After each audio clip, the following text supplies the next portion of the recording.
La chasse est les candidats à la présidentielle. Il est urgent de limiter au strict minimum la chasse et au maximum un jour par semaine et d'interdire le lâcher de gibier. En ce samedi de manifestation des chasseurs, ni M. Macron, ni M. Mélenchon, ni Mme Le Pen, pas même le député lotois Pradji ne se sont ainsi exprimés. Quant au prétendu accident, aux morts humains, la chasse doit passer de circonstances atténuantes à aggravantes. Lecture du point 65 du bouquin, toujours invisible du candidat de lettres face au pantin de Lavoir. Le 2 décembre 2020, un homme de 25 ans était assassiné dans son jardin, à Calvignac, dans le département du Lot, Morgan Keane. J'ai noté le terme d'accident dans les médias pour ce tir évalué à 80-100 mètres de la victime par le procureur de la République, M. Frédéric Almendros, le 24 novembre 2020 donc. Dans une vidéo adressée à Monsieur le Président au sujet des pesticides déversés à proximité de mes fenêtres, je notais « Il y a aussi des jours chasseurs où il ne faut pas sortir. Il me semblerait logique qu'une habitation à portée de fusil interdise toute chasse. Ce n'est pas le cas. Il me semblerait logique que tout le monde connaisse le jour de chasse, mais parfois j'ai l'impression que c'est chaque jour.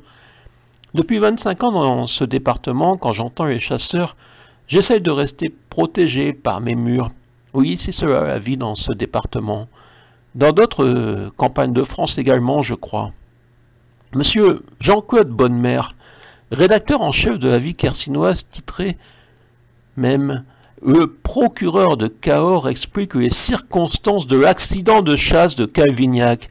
Un accident de chasse alors que la victime coupait du bois sur sa propriété. Ce n'est pas un accident de chasse. La victime ne participait pas à cette battue. La victime n'était pas sur un terrain réservé aux chasseurs. L'homme de 25 ans était chez lui et il fut tiré comme un sanglier. » J'ai regardé les textes officiels, ce dont ne semblent pas se soucier nos journalistes. Sous gouv.fr, Office national de la chasse et de la faune sauvage, rubrique armes de chasse et sécurité, distance de tir à proximité des habitations. Je cite. Il n'y a pas de distance déterminée de chasse près des habitations, mais pour des raisons de sécurité publique, une interdiction de tir en direction des habitations, routes, chemins, lieux et aménagements publics. Cette interdiction est prescrite localement par un arrêté préfectoral spécifique, consultable en mairie, et généralement cité sur l'affiche de l'ouverture et de clôture de la chasse du département.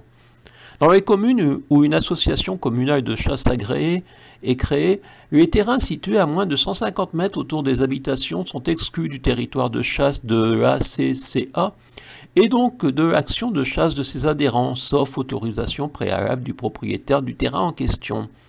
Un arrêté municipal peut également réglementer les tirs et la chasse sur le territoire de la commune.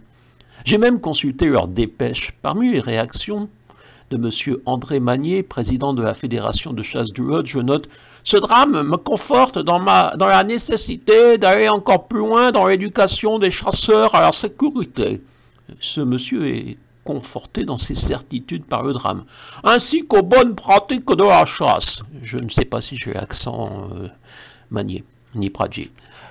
La Fédération départementale des chasseurs du Lot fera tout ce qui est en son pouvoir pour que de tels drames ne puissent plus se reproduire. Aucune activité humaine ne peut se prévaloir du risque zéro, mais le monde de la chasse, plus qu'aucun autre, se doit de tendre vers cet objectif. La Fédération départementale des chasseurs du Lot va poursuivre et redoubler ses efforts pour encore mieux former et sensibiliser les chasseurs à pratiquer la chasse en toute sécurité. Fin de citation. Je leur conseille de pratiquer en toute sécurité la lecture. Le préfet du Lot, M. Michel Prozic, dans son tweet du 28 novembre, où il condamne fermement l'attaque criminelle survenue au commissariat et apporte son soutien aux fonctionnaires de police. Je précise qu'il n'y a eu aucun mort, pas même un blessé, juste des dégâts matériels.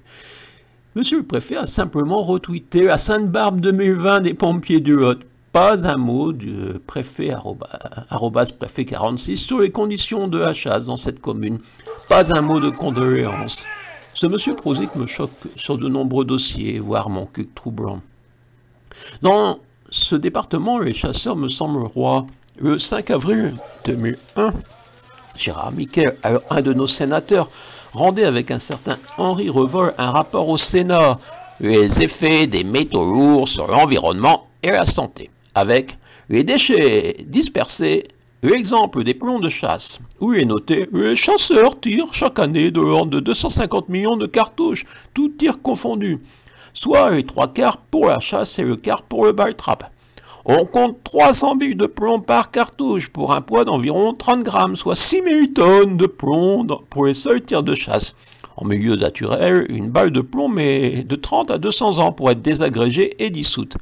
En dépit de la masse, 6000 tonnes par an, point d'exclamation. La dispersion des tirs en milieu naturel est telle que la chasse ne pose pas de problème ni sur l'environnement, ni sur la santé de la faune et de l'homme. À l'exception d'un cas, la chasse au gibier d'eau, entre parenthèses, canard, colvert, sarcelle, pratiquée en France par 200 à 300 000 chasseurs. Fin de citation. Tout va très bien pour les chasseurs, les plombs n'auraient aucune conséquence, jamais ne se propagent dans les nappes phréatiques. Certes, parfois un homme paisible meurt d'une balle perdue, et médias en cause un peu. Mais vous savez, les chasseurs et leurs familles représentent un poids électoral qu'aucun parti ne souhaite s'aliéner. La peine maximale encourue par ce chasseur serait de 3 ans de prison. Et en cas de violation manifeste délibérée d'une obligation de sécurité ou de prudence imposée par la loi ou le règlement, elle passerait à 5 ans de prison. Quel mépris de la victime. Il fut un temps en France où les assassins du samedi soir, ivres au volant de leur voiture, ne passaient même pas au tribunal, c'était pas de chance pour ceux d'en face. Au-delà d'une réglementation à revoir, d'une limitation au strict nécessaire de la chasse, porter un fusil doit devenir une circonstance aggravante. Qu'on arrête d'argumenter sur la nécessité de supprimer une partie du gibier. Oui, sangliers et chevreuils peuvent engendrer de nombreux dégâts. Mais combien de millions de perdrix et de faisans sont chaque année lâchés dans la nature pour être flingués? Pratique à interdire, même si des éleveurs râleront sûrement. Voilà, c'était le point 65 de ce bouquin, toujours invisible. Et je l'ai enregistré ce 18 septembre 2021, où, paraît-il, des chasseurs ont bravé la pluie.